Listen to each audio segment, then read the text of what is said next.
this question because we have traveled 10,000 miles now around this state, and when we got back home the other day, we were a little tired, but we were gearing up for today. How many of you have come from outside south of Fort Wayne? Anybody from south of Fort Wayne? South of Indianapolis? Evansville?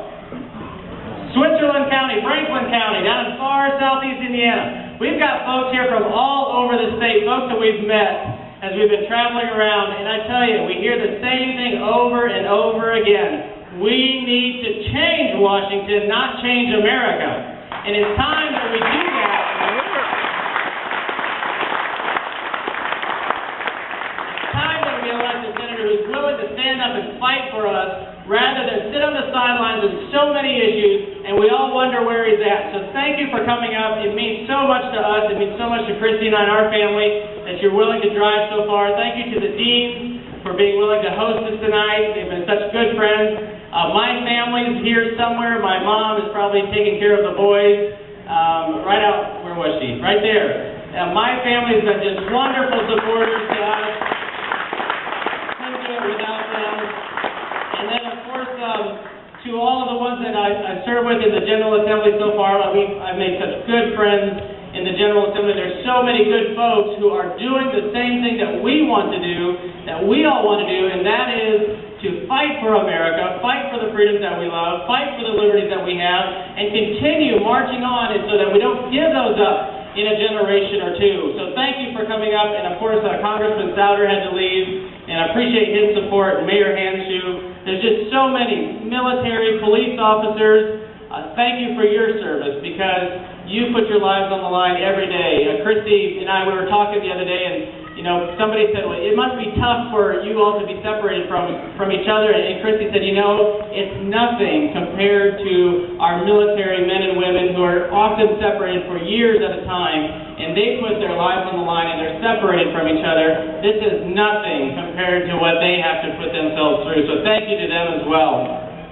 But tonight, for the big secret that we want to unveil tonight that Bob's been talking about, it's such an honor for me to stand in front of you after we've prayed and we've talked to folks all over the state, as we've traveled around this state, and we see the desire that people have, that Hoosiers have, for representation in Washington, D.C., who will stand up and who will fight for Hoosier values. We've decided that we are going to run for the United States Senate in the 2010 election.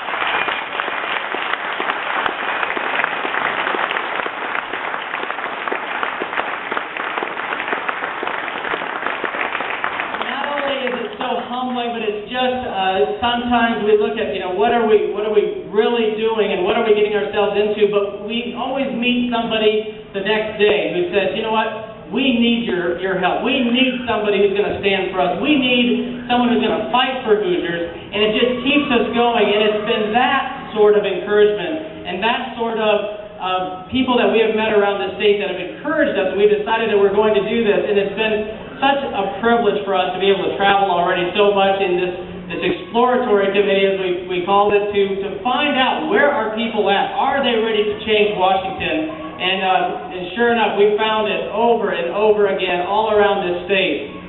But I want to first of all say thank you to the people that live in House District 52 for being willing back in 2002 to elect a green politician, just a guy that had no idea what politics was all about, but we knew what hard work was. We knew what our values were. We knew what principles we believed in. And all of that combined was something that we could join hands together and run a campaign that was strong, but it had a message, it had a vision, it had ideas behind it, and that's what first elected us in the 2002 election. Then, of course, Senate District 13. Just thank you to all those people who supported us, who were willing to work for us.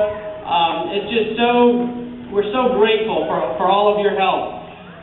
We hear people say it all the time, we love America, we love our freedom, we love our liberty. We don't want this type of change that's going on in Washington to continue. We want to go back and work hard. We want to find people who are willing to step up and fight the special interests, fight those issues that would change America. We believe in our freedom, we love our liberty, and we believe in the individual responsibility in the Constitution that this country was founded upon. We need to go back and respect the Constitution rather than trampling on it the way it's been going on in Washington these days.